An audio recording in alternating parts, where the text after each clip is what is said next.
What's happening? I saw that the Fireflies.ai note taker made it in, so that's pretty exciting. Yeah, that's our special guest.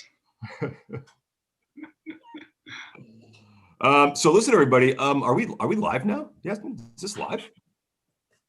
All right, amazing. Okay, so here's how this is going to go down. I'm going to give a welcome. Sar's going to tell us a little bit about the evening, and then Eric, our mixology specialist, is going to tell us how to make these beautiful drinks. All right, so here it goes. Welcome to Startup TNT Week 84. 84 weeks of having fun, making friends, and building companies. And I got to say, I'm super happy to be here with. That's my daughter screaming in the background. I'm super happy to be here with C-Tribe and VMS to run this Christmas party. We got lots of friends joining us from both Edmonton and some of our new friends from Calgary. That's awesome. And listen, Sar, a lot of people have been telling us that they are super impressed with these delivery kits. You guys really went above and beyond. It's like not just one drink, it's like a whole evening of party of drinks. It's like it's really impressive. There's a handcrafted wooden box to go with it. I'm really happy about experiencing this whole thing. And I also want to give a very special thanks to Lazina and the team at Threshold Impact Venture Mentoring Services. This is our third time doing a joint event with VMS. It's always so easy and so much fun planning an event with you guys. As many of you on the call know, you are probably, many of you, part of the VMS community and part of the Startup TNT community, so it makes sense for us to do events together. All right, we're going to get started here, but Sar, do you want to tell us? I'm going to hand it off to Sar, and I'm going to say, Sar, do you want to tell us? Actually, before you go, I want to say one other quick shout out. One person from the VMS family, I'm not sure if she joined the call just yet. One of the original VMS mentors sent me a message coincidentally saying, I would like to sponsor December 17th as well. Thanks so much to Christina Milkey and the team at Sprout Fund. They also contributed to the party tonight. I am here. Thanks, Christina. All right, awesome. Thank you. I'm already drinking my drink. Oh, she didn't wait. She I made it. Already made the drink. Look at you. All right, Sar, I want to hand it over to you. I want you to tell us a little bit about how this thing came about. We've been talking about doing an event together for a few months now, and I'm so happy that it came together this way for Christmas. Yeah, most definitely. I mean, well, firstly, Zach, thanks so much for putting this together with the whole Startup TNT crew. Yasmin, I know you're in the background there. You're making all the magic happen and whatnot. And it was a lot of fun to work on this.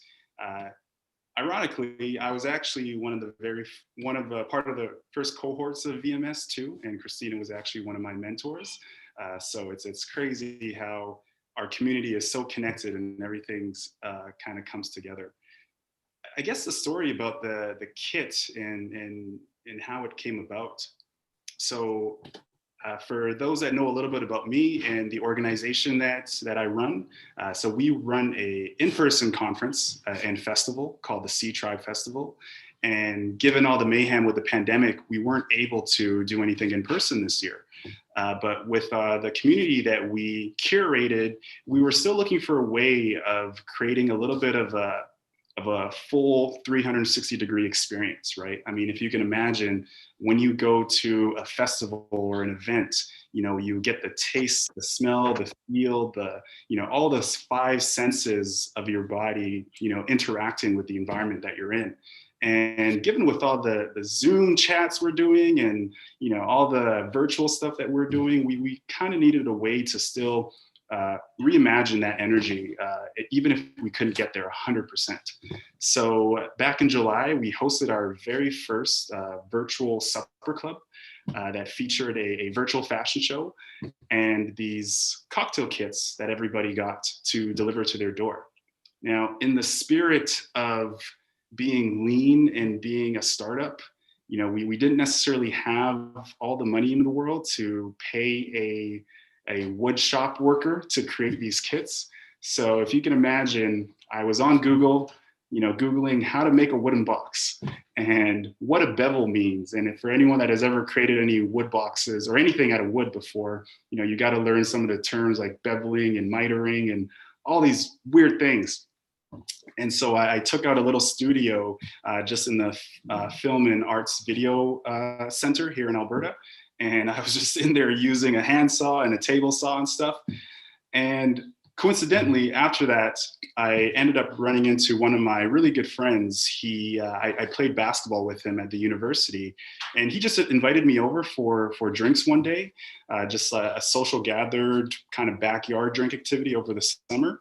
And I go into his garage, and he has this whole wood making facility just literally in his garage. And it just kind of blew my mind because it just felt that, there was a tremendous amount of collaboration and work that we could do together. And I think that really that brings things full circle, because with our festival, C-Tribe, we're really a collisions festival.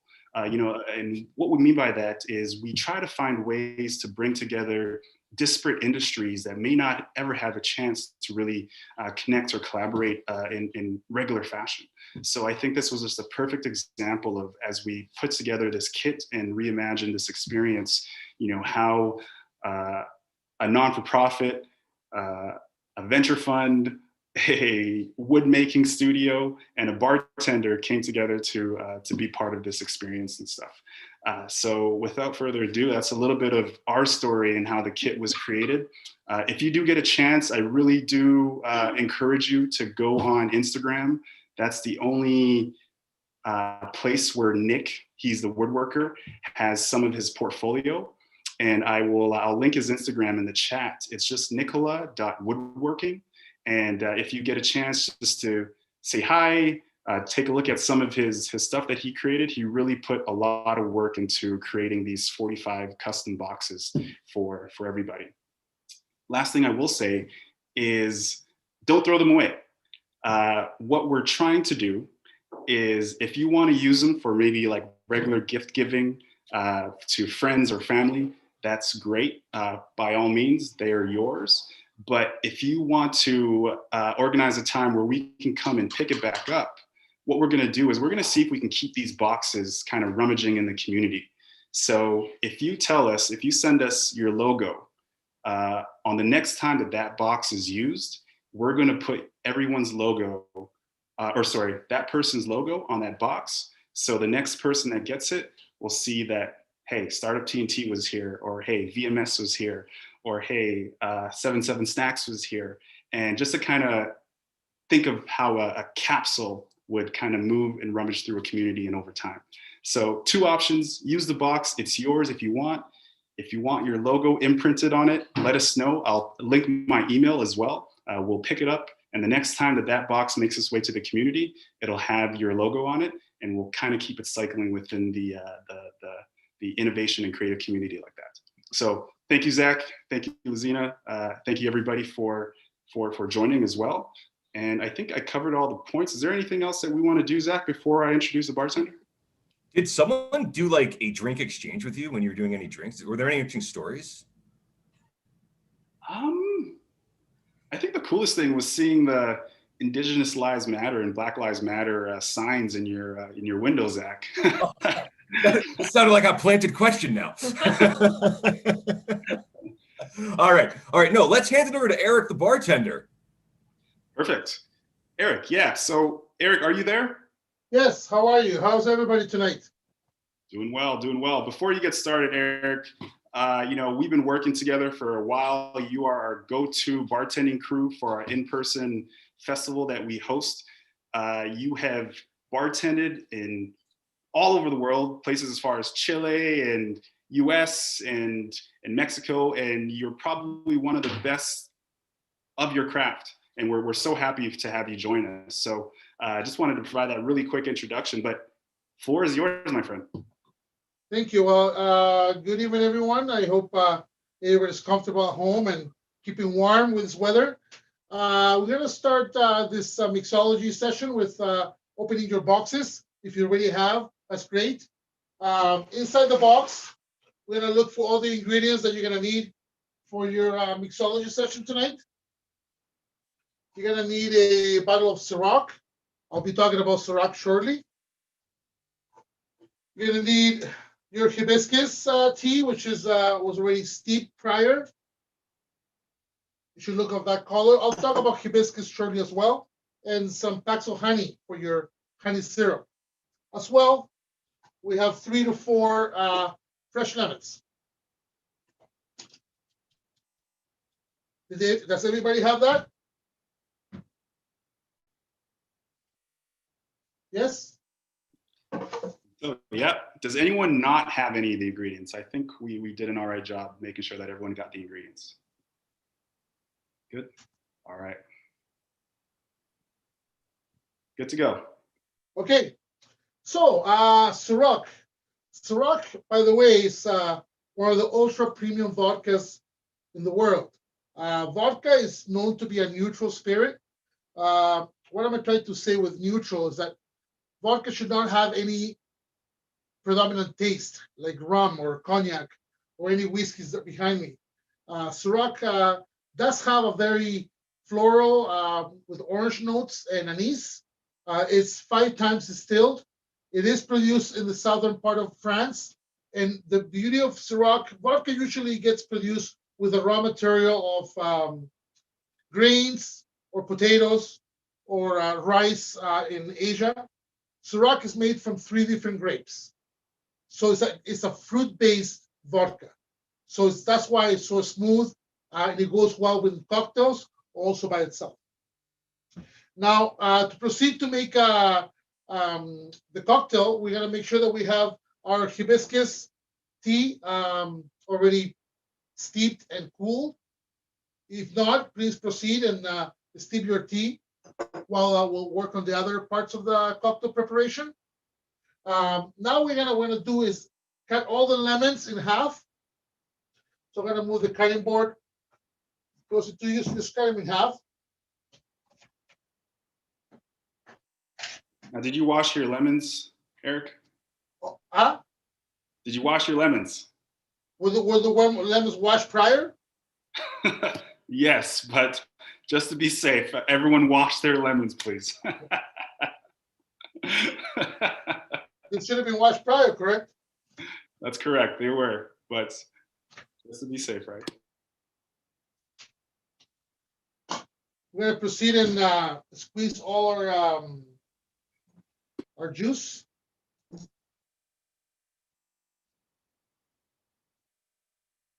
You can use a fresh squeezer or you can use a muddler to squeeze your juice.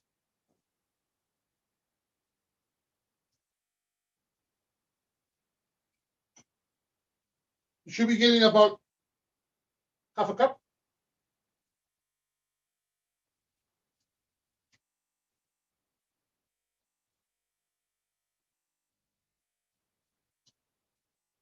So you may ask yourself, why do we use so much citrus when we're preparing cocktails? Lemon and lime and orange have essential oils that puts the cocktail together. Puts a spirit, which in this case will be vodka, and our syrup together, so it gets balanced. In the trilogy of cocktails, you have 3 major items. You have the alcohol portion, you have the sweetness, and you have the acidity portion. And that's what you need to balance when you're making a cocktail. You don't want to make a cocktail too acidic or too sweet. How's everybody doing? Is everybody squeezing their juice? Yes, and I think some people actually prepped their lemonade beforehand too. So. Oh, really? Okay, Yeah. sounds good. I know, I feel like I'm the only person making a cocktail right now. All right, sounds good. I think everyone's experts here in mixology. How big of a container do we need to put everything together? Or of a jug or whatever? Sorry, what was the question again? Like, how big do we need for a jug to mix everything together in the end? Oh, you need a glass, you mean, right? Just one glass? No, we can put you can use a half a liter pitcher for Okay. your lemonade. For glasses, once we move to the preparation of the cocktail, you can use a flute if you have one. The colorless glass will work really well. You can use an old-fashioned glass. You can even use a martini glass, but in that case, we need to shake and stir, right? So that way, we're gonna make sure we remove the ice from the before you pour into the martini glass. Or you can use a snifter glass. But at the end of the day, if you're at home, any cup will do. Like this kind of mug, This kind of mug, any mug will do, even a coffee cup will do for this type of cocktail, because it's a built cocktail. What I mean with built is that we're not really stirring anything, like we're not using a stirring glass, or we're not using a shaker glass. It's built. So in this case, we're gonna, once we have the lemon juice ready, now we're gonna proceed to make our syrup. Now, did everybody make their syrup already? Yep. Nope. Did anyone not make their syrup already? Oh, Zena? It's okay. Take your time. Take your time. Eric, do you just want I to want walk to give through you a the little steps? tips about syrups.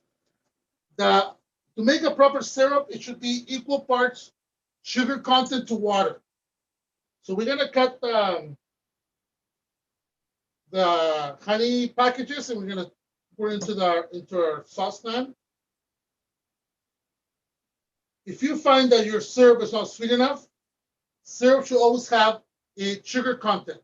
So I have sugar cubes here to add to the syrup, because so we can make a more viscous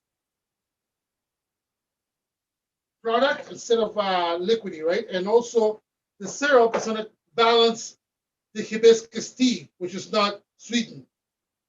Now, what do you know about hibiscus? Hibiscus is actually a flower that grows crazy in Central America, especially Mexico. Actually, they use hibiscus as their natural,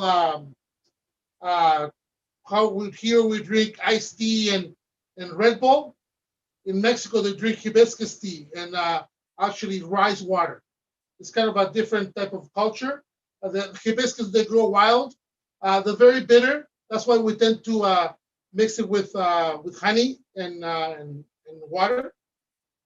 Once we have the honey in your saucepan, we're gonna add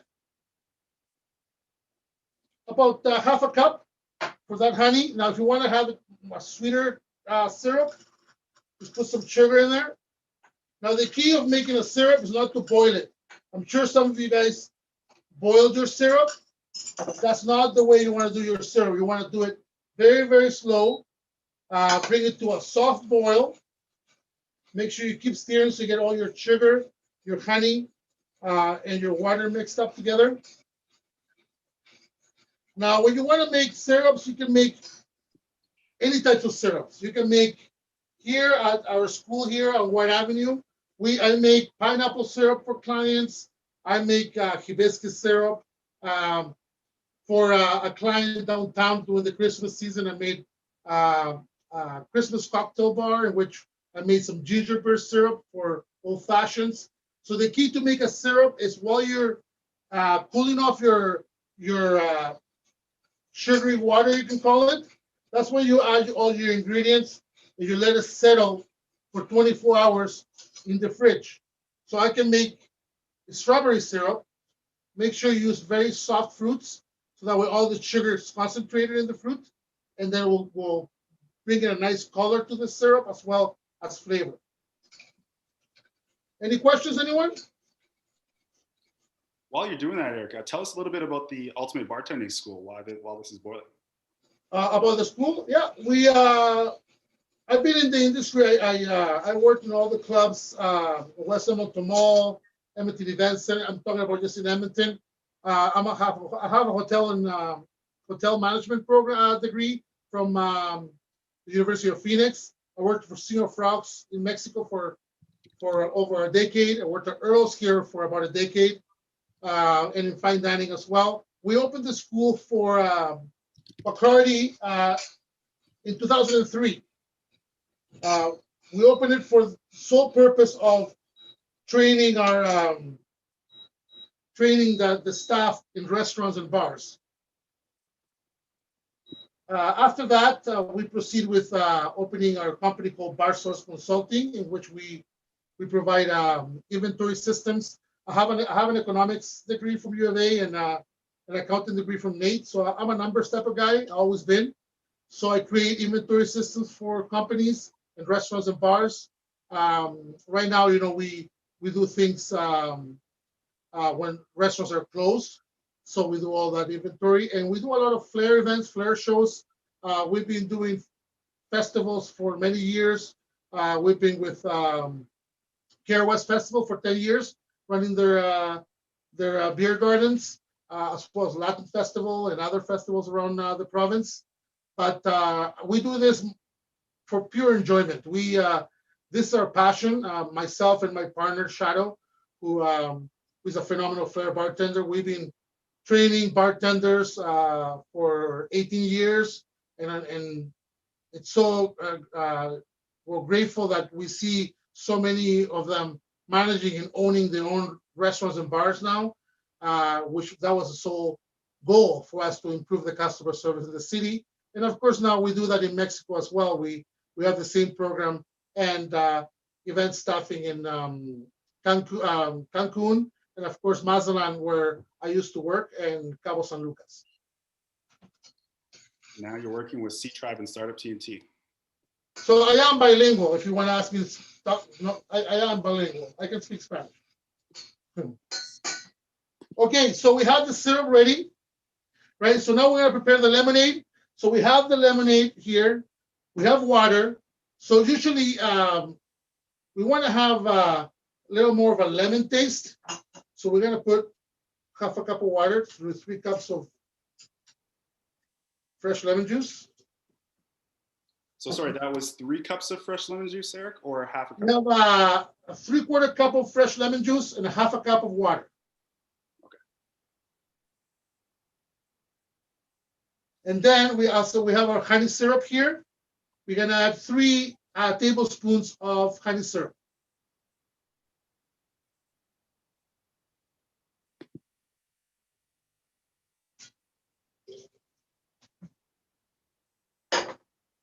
There we have our base, which is our homemade lemonade.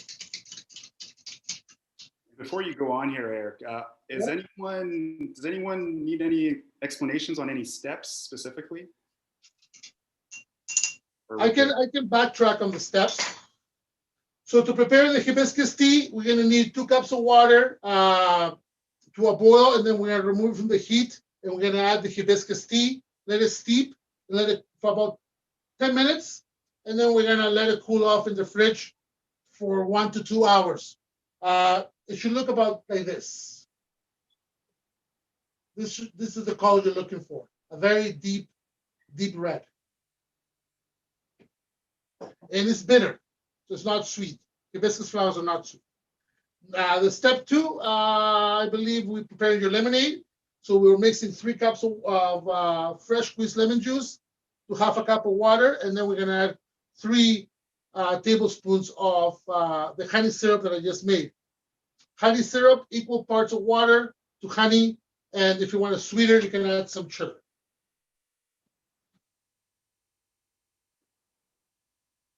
Thank you. Is everybody following? Oh yeah, I'm loving this. Okay, so that should be step 1 and 2, correct? So now we're gonna bring everything together, right? So we're gonna use, I like it, my drink stall. So the glasses you have, as I said, it could be any type of glass. If you use a martini glass, you gotta strain the ice. The Collins glass, obviously, you probably have one at home, a tall glass. The Collins glass is actually called Tom Collins for actually a person that was called Tom Collins. It's for prepare cocktails that are sours. Now, sour cocktails have 3 components: sugar, citrus, and alcohol. So I can give you about 5 or 6 out of my head right now, sour cocktails, and I'll give you the recipes. You guys ever heard of a mojito? Oh yeah. Yeah. So we use a muddler or a pestle. So mojito's a rum sour. So mojito has rum, fresh citrus, lime juice, simple syrup or sugar, fresh mint, soda water. That's 1. The whiskey sour, whiskey, lemon juice, simple syrup or sugar. And the addition to make the whiskey sour different we add egg whites to create a nice frothy cocktail. But that's a sour as well. It can be prepared here. It can also be prepared in a smaller glass, which is an old fashioned. Caipirinhas. Caipirinha has a Brazilian brandy, lime juice, and sugar and ice. That's another sour. Russians drink caipiroshkas, vodka, citrus, and ice and sugar. The gin sour, gin, soda water, citrus, and sugar. So this a sour cocktail is a cocktail that is made worldwide. This Hibiscus Arnold Palmer, we can call it pretty much the type of cocktail will be a hibiscus sour. Good? Yes, sir. Of course, everybody probably opened your CÎROC already, right? So we're gonna do 1.5 ounces of CÎROC premium vodka.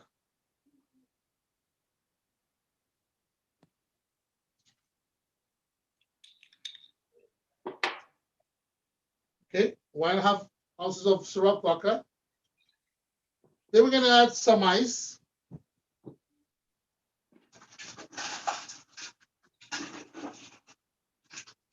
I like cracking my ice.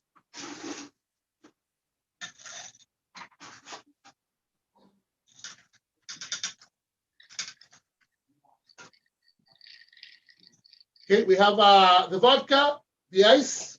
We're gonna do 1/3 cup of lemonade.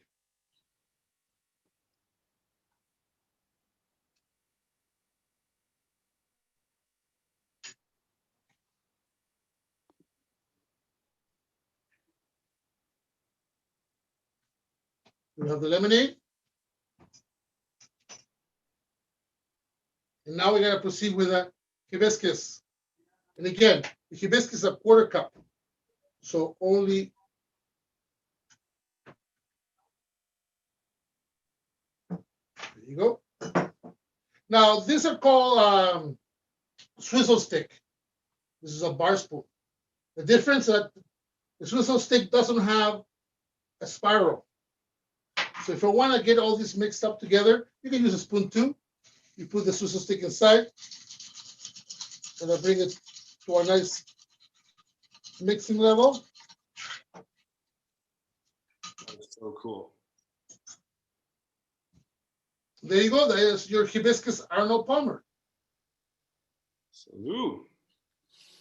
Thank you, Eric. Everyone has their drink. I don't drink, but I'm going to try it. Well, let's do a quick toast here.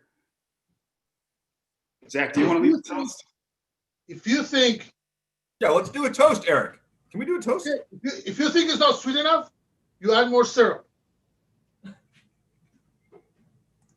Cheers to the event. Cheers to TNT, to C-Tribe, to Threshold Impact. What's the other one? Nicola. Woodworking.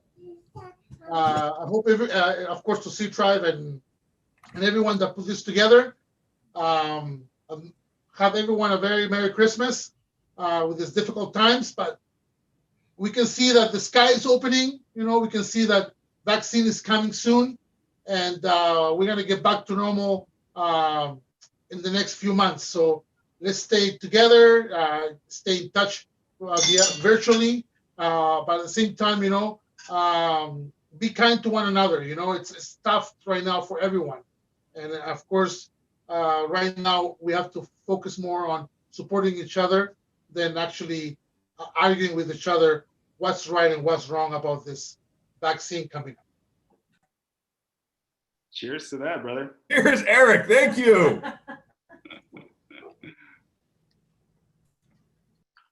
All right. All right. Now, we are going to go to Discord, but Lazina had a great idea. She wanted to maybe just hang out here for a little while, facilitate a little conversation. Are we ready? Yeah, I'm ready. Well, Let's okay. enjoy our cocktails in good company for a couple minutes. Well, I think it would be nice to have a cocktail before we had a chit chat. So I'm glad we have a cocktail now. Hi, everyone. I know some of you and some of you I don't. I'm Lazina. I lead the Threshold Impact Venture Mentoring Service Program at the U of A.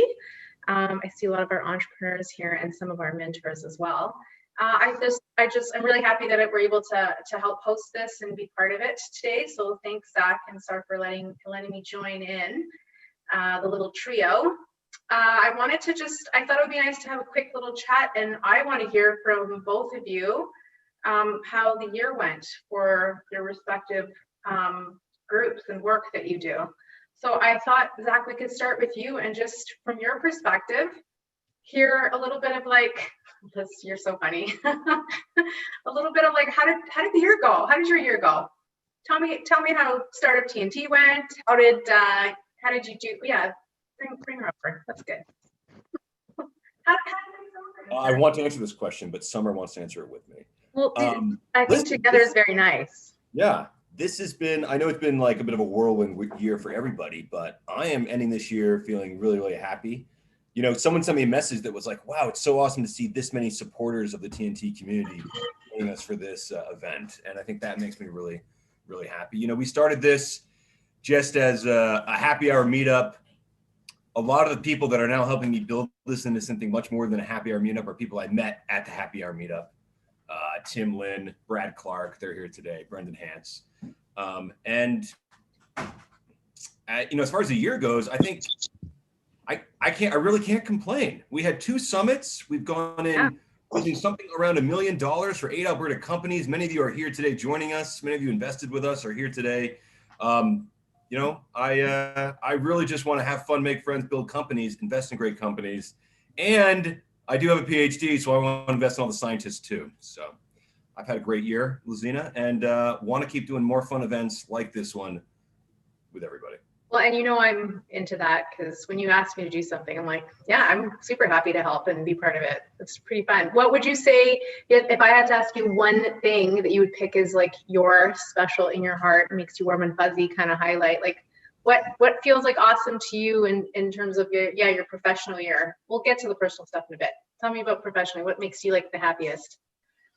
Okay, well, I don't know. I hope she's okay with me sharing this, but actually what makes me the happiest is that Yasmin, who just worked with us as an intern, doing all sorts of cool stuff, helping us with deal screening, helping us organize events like this. She just got a new job at the Accelerate Fund as the deal screening analyst. And that's exactly the type of trajectory I'd love to see people moving from, that work, help us out, and then move on to other great opportunities in the community. So cheers to you, Yasmin. Cheers. Yeah. That's fantastic. Okay, that's very nice and warm and fuzzy. Sar, how about you? Tell us how was your year? Like, what are some highlights? If you did like a 1 minute, like, yeah, how did you feel about your year? Yeah, I mean, for me, some of you might know me for wearing a couple hats. So, you know, C-Tribe is definitely an important endeavor that was started about 3.5 years ago. And we weren't able to do an in-person event this year, but we were experimenting with a few virtual events that actually worked out really, really well for us. And, you know, it's kind of created a good kind of pathway to what we can do in 2021 in terms of pulling everything together and creating the multi-day experience that we're looking to do. You know, one of the other hats that I wear is I work for a company. Well, I worked for a company that was based in San Jose, and when the pandemic hit, my contract basically got furloughed, and you know, that being kind of the main source of income, it was kind of a lot to kind of go through and experience and whatnot. But ironically enough, about a month ago, I was brought back on board, given that the company is going through due diligence for a merger with another company. So it's just been one of those up and down years, and I'm sure as many have experienced here as startup owners, business owners, that sort of thing. But I think the highlight and what kind of came out of it for us and C-Tribe in general is, it really just kind of placed the lens on maybe some of the challenges that, not only startups experience, but even if you're a Black founder and that you experience and stuff. It feels that there's a lot more conversations that we're able to have now, and even creates a little bit of a platform for underserved and underrepresented founders that are trying to, create their own business or reach some of the milestones that they're trying to reach. So lots to come in 2021. I think I've had a few conversations with, folks like Zach and, Arden as well. And, we're excited for what 2021 looks like. But yeah, we're definitely licking our wounds from last year, from this year. Yeah. I saw a lot of head nodding when you said some of that. I think that's true. I want to know a little bit about that painting behind you. I know you shared a little bit of that, but I bet other people have that question too. Like, that looks pretty cool. Tell us about that. Most definitely. So I'll just move out of the way. So we had an event in 2018, and for folks that have maybe been to our festival, it's a 5-day festival, and we have things like conference talks and speaker series and fashion shows, and a lot of different elements that we try to merge together to help innovative and creative people in achieving their dreams. So part of our fashion show, we actually had a live artist create a painting during the fashion show, and it was actually auctioned off between show 1 and show 2 in the same evening. And it so happened to have that I had some relatives that were in from Texas that weekend that they attended, and they ended up winning the live auction bid, and they actually bought the painting that night. But I got lucky because they weren't able to take it on the plane, so they left it back home with with me. So now it's my Zoom backdrop and a conversation started. I mean, it's good. Lucky you. Yes. And I'll share the Instagram of the lady that painted it. She's phenomenal. She does a lot of awesome work. Is she here in the city? She is, yeah. Oh, cool. That's awesome. Lizina, let's put you in the hot seat.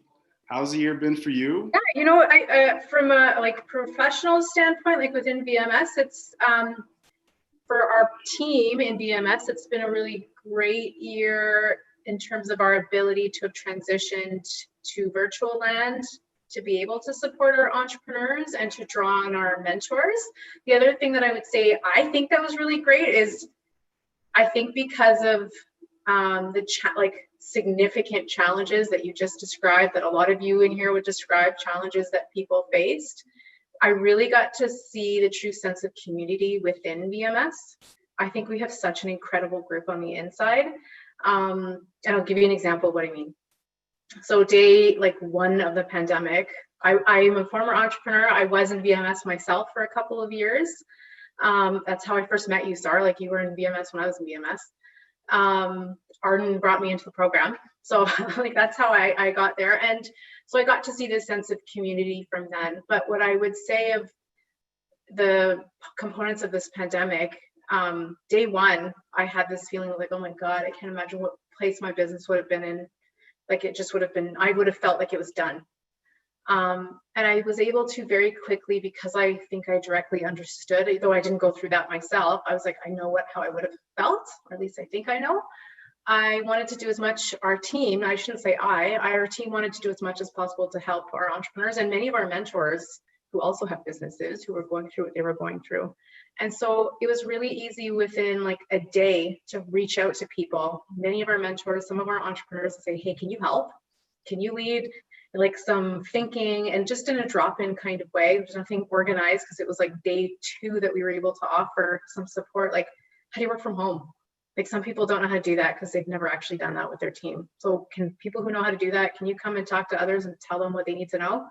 Or we have some mentors in our program that are lawyers. So what do we need to know? Or people who are in HR or leadership coaching and consulting, and whatever it was, we were able to very quickly in real time draw on people to say, hey, can you help everyone else who's struggling with how do I reach out to my landlord and ask them for whatever I need to know to not pay my rent right now in week 1. So I'm really I would say I'm really warm and fuzzy about that, that understanding the real sense of community on the inside, that people in a time of crisis just put their hand up to help each other. And it wasn't just our mentors helping our entrepreneurs. Some of our entrepreneurs helped to help, put their hand up to help other entrepreneurs as well. And I think that's just incredible. So I would say the rallying of community within VMS is a big thing that I got to witness and got to draw on, to have each other help each other in that time. That's pretty cool. And I mean, I think that's why folks might appreciate programs like VMS or Startup TNT, given that, I mean, not only is that empathy deployed, but you know, a lot of folks that are involved with programs like that have built things in their lives, and you know, they've been on the other side of the table, so you know, they kind of can foresee whenever a challenge is ahead for some of the folks that are part of their programming. So yeah, thank you. That's amazing. Let me just quickly say one more thing that I just popped into my head that is very, very relevant. From the beginning until now, there's been a lot of pivots in businesses and a lot of new product and service lines that have emerged. And in the beginning, it felt like, what am I going to do? This is over. And that quickly went to like, okay, well, what could I do? Okay, well, let me start investigating. And the grit and hustle that I know all entrepreneurs have just emerged very quickly. And it wasn't easy. And I don't think it still is easy for all of you or some of you who are in that space. But being able to quickly see that entrepreneurs are innovators, that was very apparent. And there's now a lot of new products and services that companies have moved forward with. That is so cool to me. That'll always be cool to me. Sure. Yeah, that's what I would say. Yeah. Any toasts? I think that's what you asked, right, Zach? Yeah. Kind of wanted to. I do a toast real quick. Yeah. Who wants to do a toast? Go ahead, Sar. Okay. A little corny, but there's Doritos chips, there's Lay's chips, but the best chips are friendships. Salute. That's good.